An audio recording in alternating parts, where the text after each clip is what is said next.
At 0937 local time, at Iran's Bandar Abbas naval base, the Iranian frigate Sahand sat moored among a dozen other vessels preparing to close the Strait of Hormuz.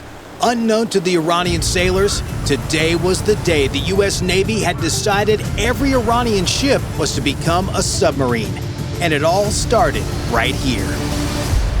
Aboard U.S. destroyers and submarines across the Gulf of Oman and Persian Gulf, Tomahawk missiles roar into the morning, one after another.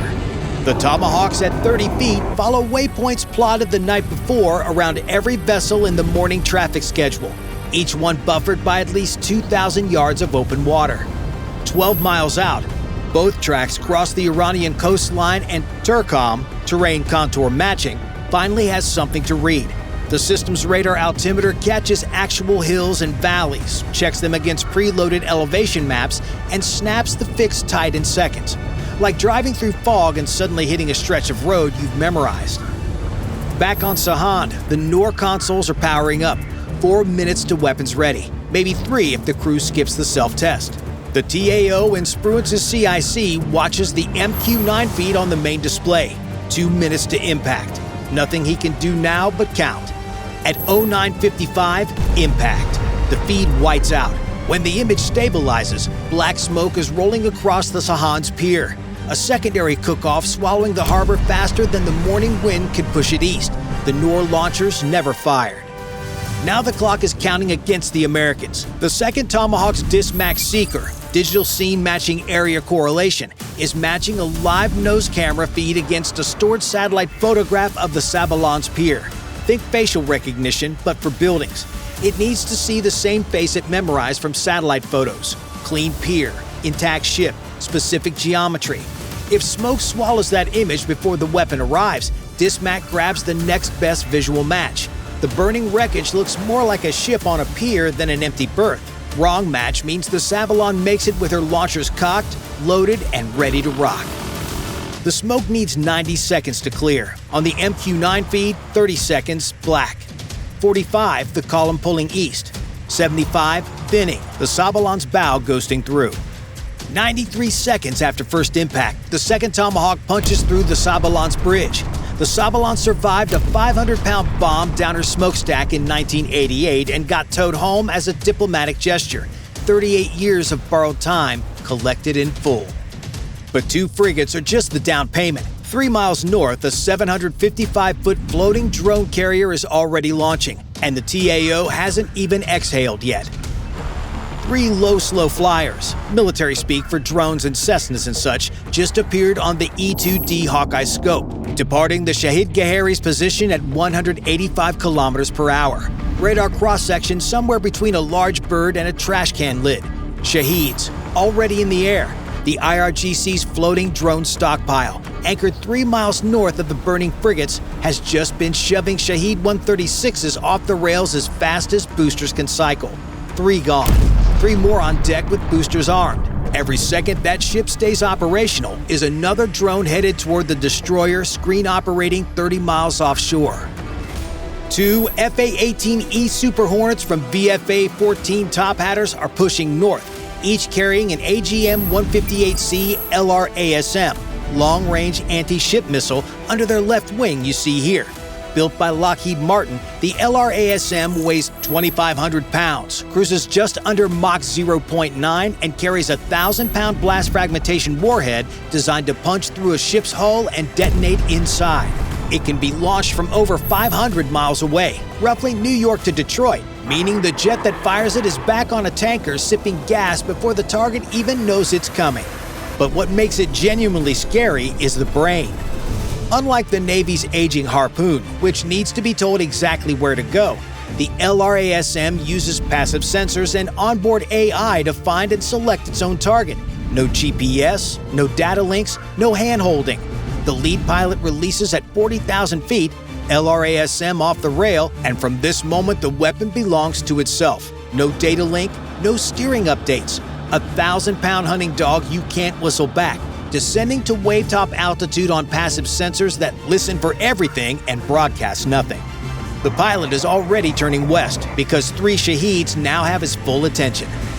Each one carries a 40-kilogram warhead and flies at 50 feet, below the radar horizon of the Spruance and her escorts until it's inside 6 miles. The Combat Air Patrol, or CAP, now has 45 seconds to find, lock, and destroy 3 targets the size of riding lawnmowers before they leave their sights. The lead Hornet picks up the first Shaheed on FLIR, forward-locking infrared, essentially a heat vision camera that turns the world into a thermal map where hot things glow and cold things disappear at 11 miles. A thermal smudge against cold water, barely distinguishable from sea clutter. A Sidewinder screams off the rail. The Seeker hunts for heat against a target whose tiny turbofan engine puts out less thermal signature than a barbecue grill. 3 seconds of guidance feels like 30. The Sidewinder finds it and busts it open like a piñata. The wingman guns the second, 20 millimeter from 2 miles, because the AIM-9 needs a hotter target than this thing's giving him. Then the third goes down.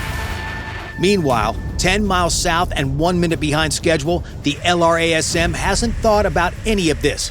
Unlike traditional radar missiles that broadcast their position by sending out pulses, basically shouting, "Here I am," the LRASM stays silent. It listens. Its passive sensors pick up the emissions the target is already producing. Radar, radio, navigation, like hunting someone through a dark house by the sound of their breathing. So when the Bagheri drifts 200 meters from its plotted position, the LRASM doesn't care. 200 meters of movement against a 755-foot hull is geometry the weapon was built to solve before breakfast. On the MQ-9 feed, the Bagheri is crawling south, a fourth Shaheed rocketing off her deck, still launching drones like a ship from the future as the LRASM closes the final mile. The warhead punches through the forward deck and detonates inside the drone storage bay. The second LRASM catches the waterline amidships 30 seconds later. Single-hull tanker construction meeting a 1,000-pound warhead is not a fair fight. It folds like a wet paper bag. 11 degrees of port list inside a minute. The Bagheri will never launch again. But the 6 Shaheed she got off the deck before going under just became somebody else's problem. Bandar Abbas is now a graveyard of burning steel, but 200 miles east along the coast, Iran's flagship is still very much alive, and she's gunning to get into the fight. Conarach Naval Base sits on a shallow harbor on the Gulf of Oman, Iran's Eastern Fleet anchorage, home to the Iranis Jamaran, Iran's flagship. The ship Tehran paraded on state television for a decade, the centerpiece of every naval review, loaded with Noor anti-ship missiles and Fajr-27 surface-to-air system that can reach out and ruin a pilot's day at 20 kilometers. On paper, she's Iran's straight-A student, top of the class, scholarship offers, parents bragging at dinner parties. In practice, she's never been in a real fight. Her systems are a generation behind, and she's about to take her first exam against the U.S. Navy. Results pending. The pilot pushing toward Conarach can already see the problem on his radar warning receiver. 2 emitters ringing the harbor, search radars that shouldn't still be active. His seed, suppression of enemy air defenses. Flight was supposed to silence the ZU-23 anti-aircraft guns before this run. Think of SEAD as the guys who kick down the door before SWAT goes in. Except his door kickers just got sent to a wrong house 60 miles south. Now the ZU-23s are awake, twin-barreled anti-aircraft guns from the Soviet era that spit 1,000 rounds per minute, like a fire hose spraying bullets instead of water. Anything below 8,000 feet is in the splash zone. He has 60 seconds to live with that, because the AGM-84 Slammer hanging under his center line you see here is the one weapon in the Navy's inventory that won't let the pilot leave. In the final 5 miles, its infrared nose camera streams live video to his cockpit display. He steers the impact point with a thumbstick, surgery from 35 miles away, and he can't leave the table until the cut is finished. 60 seconds of loitering inside the engagement envelope of everything Conarach has on its perimeter. The math is ugly on both ends. Release now and fly 60 seconds of terminal guidance through active AAA. The kind of fire that doesn't need to aim, just fills the sky with steel and waits for you to fly through it, or orbit outside the threat ring and give the Jamaran's crew time to reach their Noor launchers and spin up the Fajr-27. American pilots don't flinch. He releases. The Slammer drops, wings deploy, turbojet pushing south at low altitude. He bangs into a racetrack orbit at 22,000 feet, above the ZU-23 ceiling, close enough to hold the data link. His wingman slides into a weave above him, eyes glued to the RWR, the radar warning receiver. It's the pilot's spider sense, a screen that tells him when the enemy radar is painting his jet, and more importantly, when a missile is about to follow. 5 miles out, the nose camera activates. His left display fills with grainy infrared. Harbor, pier, and the Jamaran centered in the frame. Crewmen still running on the foredeck, 3 of them heading aft toward the North stations. If they reach the launchers before the warhead reaches the waterline, this engagement gets a lot more complicated.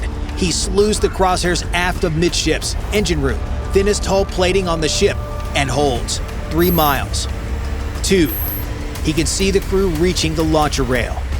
1 mile. The crosshairs are steady. The titanium warhead punches through the hull and detonates inside the engine space. The Jamaran's back breaks at the keel, her stern dropping 4 feet in 30 seconds as flooding cascades aft through ruptured bulkheads. Iran's flagship settles into the mud of her own harbor while her crew abandons through hatches already underwater. 200 miles west, the Jamaran's isn't the only problem settling into the mud.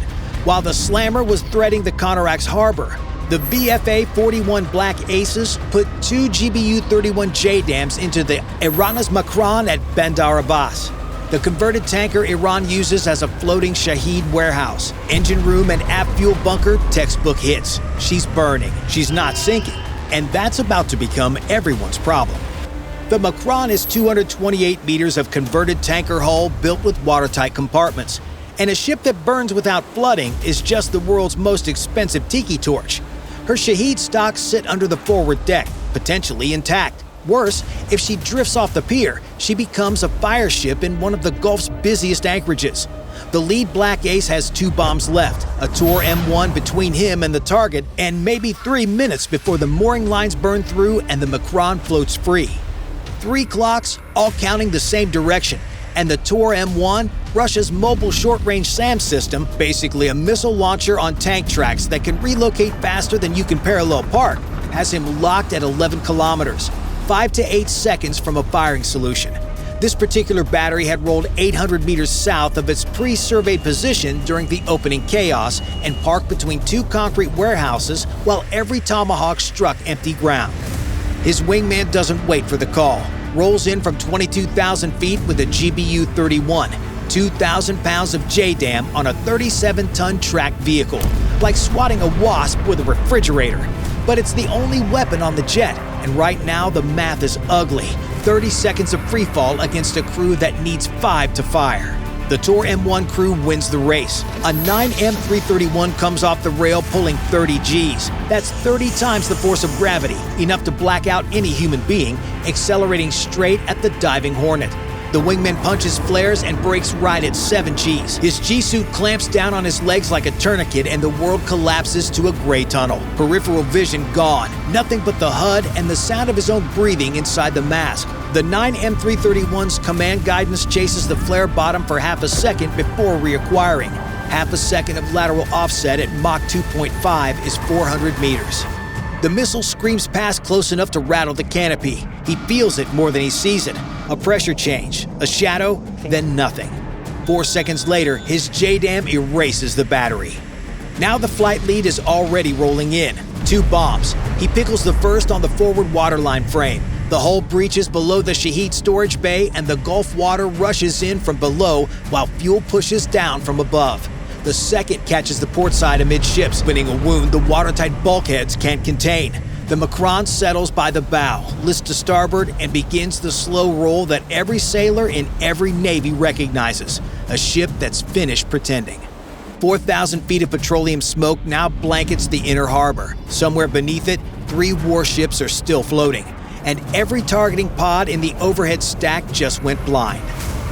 The flight lead's pod shows a wall of black where 3 corvettes should be.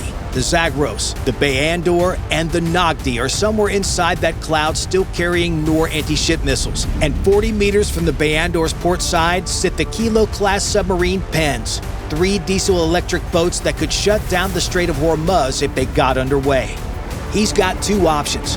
Option 1. Drop the bomb from up here using GPS, like using your phone's map pin to hit a target. In perfect conditions, that pin lands within a few feet of where you want it. But Iranian jamming has been scrambling the GPS signal all morning, and a few feet just became 30 feet in any direction. 30 feet means hitting water instead of a warship. Option 2. Dive below the smoke, get eyes on the ship through its targeting pod, and drop with visual confirmation. Accurate, but it puts him inside the envelope of every SA-24 Igla the IRGC has down there. The Igla is a shoulder-fired heat-seeking missile. One guy, one tube, one rooftop. The kind of weapon you can't see coming until it's already in the air, plus every small-caliber gun the Iranians can get their hands on right now. He pushes the nose over, one pilot, one bomb, and the entire Iranian coastline daring him to come down. His wingman slides wide east, eyes on the rooftops. If an Igla comes off a building, the exhaust plume is the only warning. 3 seconds between launch and impact at this range. 3 seconds to brake, dump flares, and hope the seeker bought the decoy. That's the price of admission for getting eyes on target. At 5,000 feet, the petroleum hits him first. Not a smell, a taste. Burning crude and paint seeping through the environmental system, coating the back of his throat. The pod shows nothing.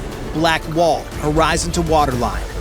4,000. Still blind. The Macron is puffing out more smoke than the Marlboro Man, and the wind is pushing it straight across the inner basin like a curtain someone nailed shut. 3,200. A gust tears the column sideways, and the pod catches the Bandor's stern, gray steel, close enough to read the hull number. He slews right, the Zagro's mast poking above a warehouse roof. Slews again. The Nagdi, already listing from shrapnel the Macron threw across the basin. 3 ships, all sitting starboard side to the submarine pens. And every second he spends below the smoke is a second some guy in sandals with a heat seeker on a rooftop has been waiting for all morning. He pickles the first pair on the Zagros. The Bandar is the precision shot. Her starboard waterline sits 30 meters from the nearest pen wall. Both bombs go in from the east so they don't get blocked. The Nagdi takes the last pair on a hull already wrecked from secondary damage.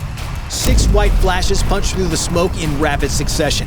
Each one is a hull breach filling with Gulf water. The submarine pens are wiped out by Super Hornets coming in behind them. He pulls up through 10,000 feet and checks the surface picture. The eastern pier, the one that held the IRGC fast attack boats, is empty. Every berth. The harbor is accounted for, but those boats are not. 24 PACAP 2 fast attack craft, basically a very angry cigarette boat with guns, are already 30 meters into the Strait of Hormuz, scattered through the commercial shipping lanes, each one packing a Nasser-1 anti-ship missile with 35 kilometers of range. They'd been running since the opening salvo, tucking themselves behind super tankers and crossing from one radar shadow to the next. The IRGC-N spent 40 years building these boats for exactly this scenario. Swarm the strait, hide in commercial traffic, and threaten to choke the global economy. Today, they get to try it for real.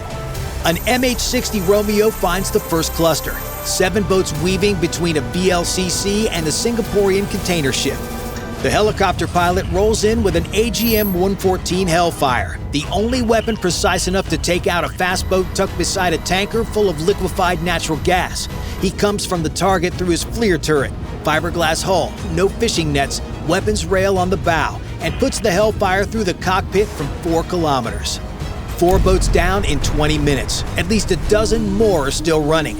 A P-8 Poseidon joins from 20,000 feet with harpoons and surface search radar that paints every boat in the strait simultaneously. The open water runners get the harpoons. 2 become debris fields before they reach shallow water. But the crews who stayed close to the tankers are untouchable by any weapon bigger than a Hellfire. Each engagement is like a knife fight in a phone booth at a sketchy gas station. 2 FA-18s push down for gun runs. The M61A2 Vulcan, you see here, spends 6,000 rounds per minute. The pilot's finger finds the trigger for half a second. A PACAP doesn't survive a half second of 20 millimeter. Neither does a fishing dhow, which is why every trigger pull is a decision that ends careers if it's wrong. By noon, 10 more boats are burning, sunk or drifting empty. Over a dozen PACAPs made the shallows around Abu Musa and Larak Island. Coves too tight for a harpoon, rock walls that eat radar returns whole. But that's okay, the Navy still has weapons with their names on it. If you enjoyed this video, watch our breakdown of the first day of Operation Epic Fury. Bye for now.